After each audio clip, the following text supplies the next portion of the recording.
Welcome to Emotions and Eating with Nicola Beer. Nicola controlled her feelings using food for 25 years, so she knows how draining it is to be constantly thinking about or acting out with food. Thankfully, having made an amazing breakthrough in her recovery, her mission became about helping others escape the unsatisfying cycle of frustration and self-medication with food. Nicola is determined to help you find your inner strength so you can be healthy, gain confidence, feel great, and be at peace with yourself and food. Hi and welcome. I'm so happy you're here. I'm going to be sharing about stress management today.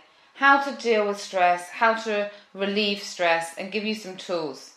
And what I'm going to share with you on how to manage the stress in your life is probably, you've heard it before. You may think this is basic common sense. And that's okay, because sometimes repeating what we already know can really help us follow through on things that will benefit our health, our happiness and enjoyment of life.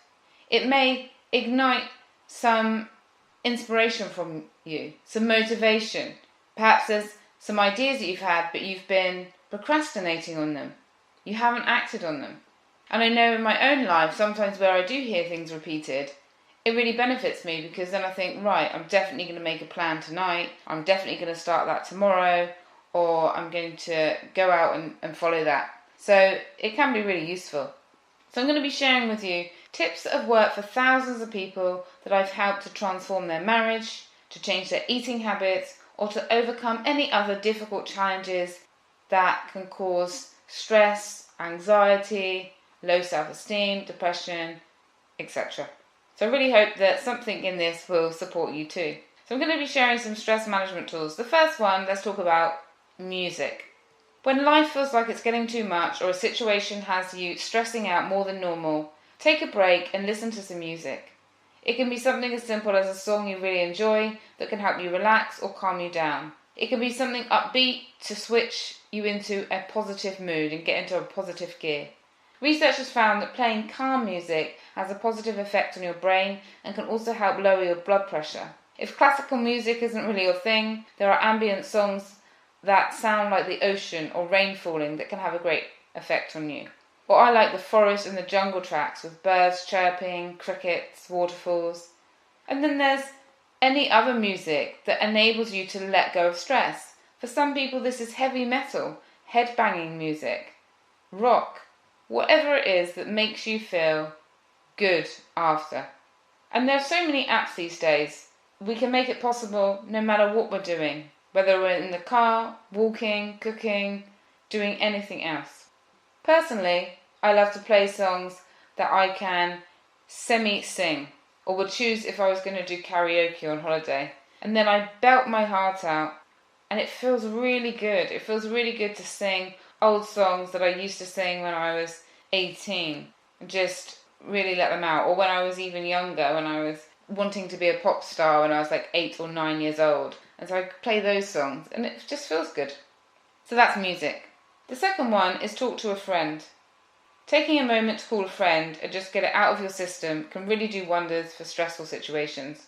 Be sure to explain to that friend, however, that you are feeling vulnerable or stressed. Let them know exactly what you're feeling and what you need from them. For example, saying, I'm feeling frustrated and I would love it if I can just vent for a bit, if that's okay, and share what's happened. Getting permission can make expressing yourself far easier. And if they start to give you advice and you didn't want or ask for any, just say thank you, I'm not ready to look at what to do yet, I just want to share if that's okay. Sometimes we talk to our romantic partners or family members and they try to help us by telling us how to fix the issue. And they end up telling us what to do, which can feel like they are lecturing us. So speak to people who won't add stress to the situation and definitely communicate what will best support you. You may also choose to call a friend and not speak about you. Listening to others can often help us to switch off and away from negative stresses of life. In fact, it's so powerful that the next tool that really can help is helping others.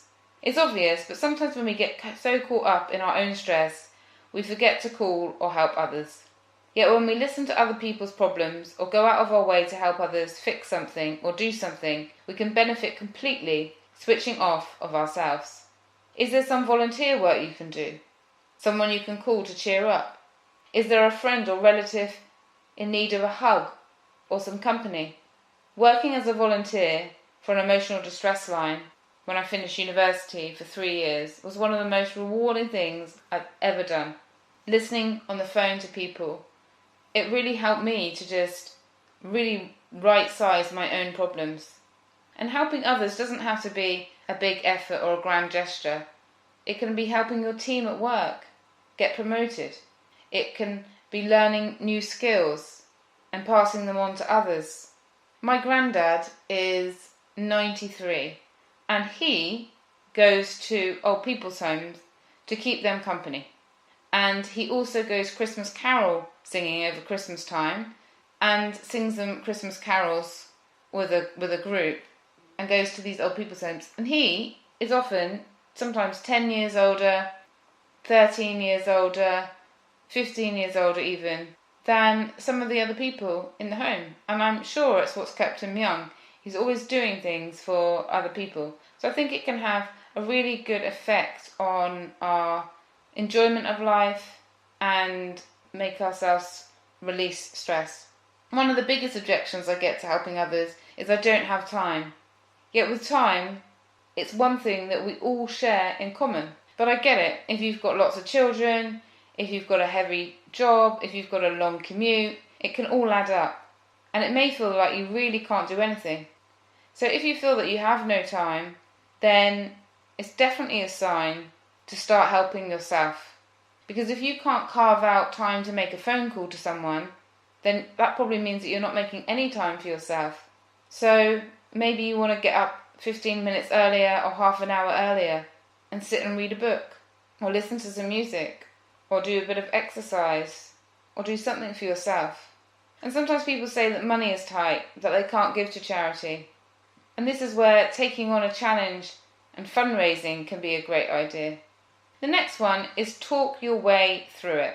Now this may make you laugh, but there are times when calling someone is not possible and you need to be able to work through the stressful situation yourself.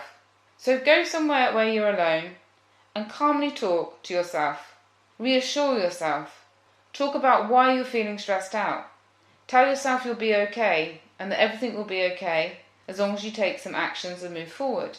Don't worry about appearing crazy. It's a simple way you can just help yourself in case there's no way of talking it out with someone else.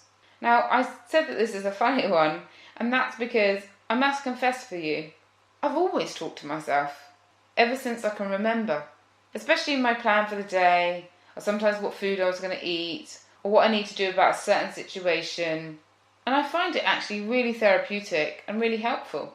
It's usually when I'm exercising, in private of course, or running or walking where no one can see me. Mind you, I have, when I was younger, because I've always done this, have people say to me that they can see me talking to myself and they've driven past me. And so then I learned, okay, I need to put earphones in my ear, so at least people might think that I'm singing. And sometimes I do it when I'm driving. I go through, okay, what I'm going to do for the day, what's on my mind, how to deal with the situation. So if you want to be crazy like me, then talking yourself through stressful situations can be really beneficial. And I think it's actually normal. So yeah. The next one is breath. Slowly breathing in and breathing out. It may seem so cliche, but it really can help you to slow down and focus on your breath, especially if you really slow down the breath. And what it does is when we really slow down our breath, it activates the 3 parts of our brain. And this can then make us have more productive work, more productive home tasks if you're doing home tasks, give us greater clarity. And so it's having 7 or less breaths a minute. So what that means is you inhale for the count of 4, you hold it for the count of 4, you exhale for the count of 4, and then you hold it for the count of 4. And then if you repeat that, do that for a few minutes, it really does take away a lot of the stress. And another way to do that is just to put your hands on your stomach and really breathe from your stomach, really slowly in and out. and that also can be a really great way to calm down, because deep breathing helps to oxygenate your blood and helps center your body as well as clears the mind. And then there is laughing. There is a reason why people say laughter is the best medicine. It's because it works. In fact, laughter decreases stress hormones and increases immune cells and infection-fighting antibodies, thus improving your resistance to disease. So give laughter a go. When you're feeling stressed out, watch a funny video clips on YouTube, or watch a short video of your favourite comedian, or plan to watch a funny sitcom or film that night. Laughter also triggers the release of endorphins, the body's natural feel-good chemicals. Endorphins promote an overall sense of well-being and can even temporarily relieve pain. So however you can get some good laughs in you, you will be sure to feel a bit better. Surprisingly, even if it is fake, have you ever heard or thought of trying laughing yoga or laughing meditation? Well, I have, and it's basically a room full of people that fake laugh until everyone laughs naturally at each other's laughs. So this laughter in a group setting just creates more laughter, more laughter, more laughter. It's a bit like sometimes when you watch films or sitcoms and there's that canned laughter. That's exactly what it's like, but it's real life and it feels amazing. Because all laughter is like a release for the stress pressure valve. Laughing is a way that tricks your nervous system into thinking that you're happy, and then this releases the chemicals and can relieve those stressful feelings. Another way to laugh is just to think of some really funny stories that have happened to you in your life and make it a pact with yourself that you're going to start sharing them with people. And that can be a great way to make yourself laugh. The next is really simple, and that's enjoying a herbal tea. Instead of reaching for coffee when you're feeling stressed, which can sometimes add to it, it can add acid to our body, go for a herbal tea. Chamomile has a very relaxing effect on the body. Peppermint or ginger can be good for the digestive system and calming our insides. Or if you need some caffeine, go for a green tea instead. It contains less than half the amount of caffeine and also has healthy antioxidants that can help also to have a calming effect on the nervous system. Next one is be mindful. Mindfulness is something that I teach. It's a simple tool and a way of life that can be a complete game changer. When you become more mindful throughout your day, you feel more at peace, more calm, more confident, and more in the moment, less worried about the future or the past. Mindfulness is basically drawing awareness to everything in a moment, bringing your awareness to all of the senses. So exploring the concept of mindfulness and seeing how it can help you to change your stress and daily aggregations is something you may want to explore. It's essentially paying attention to everything that's happening in the moment. Because if we're in fear or anger, we're in the past. And if we're in anxiety or worrying, we're in the future. Children are perfect examples of how to be mindful. When they are playing, they are not thinking about or worrying about their homework or what they didn't get the right answer in school a few days before. They're not thinking about what they're going to have for dinner. They're just in the moment, playing. For mindfulness, you can also try yoga and meditation if that calls to you and works for you, as it's a system of mindfulness that can help you prevent stress from becoming a big problem in your life. Mindful eating is something I practice and makes a huge difference to the clients' lives I help to stop emotional eating. It's a practice where you literally sit down and enjoy every bite slowly, chewing the food, appreciating its source, and putting your knife and fork down in between mouthfuls. As if you're still holding your knife and fork, you are in the future, if that makes sense, because you're thinking about what am I going to eat next, whilst you're still chewing and enjoying that food. Mindful eating makes you feel more satisfied and fuller. And I'll be producing more podcasts on mindful eating coming up in the Emotions and Eating podcast. So if you're interested in mindful eating and you think I'd like to learn more about how this can benefit me or a family member or the whole family, then do subscribe to the Emotions and Eating podcast. The next one is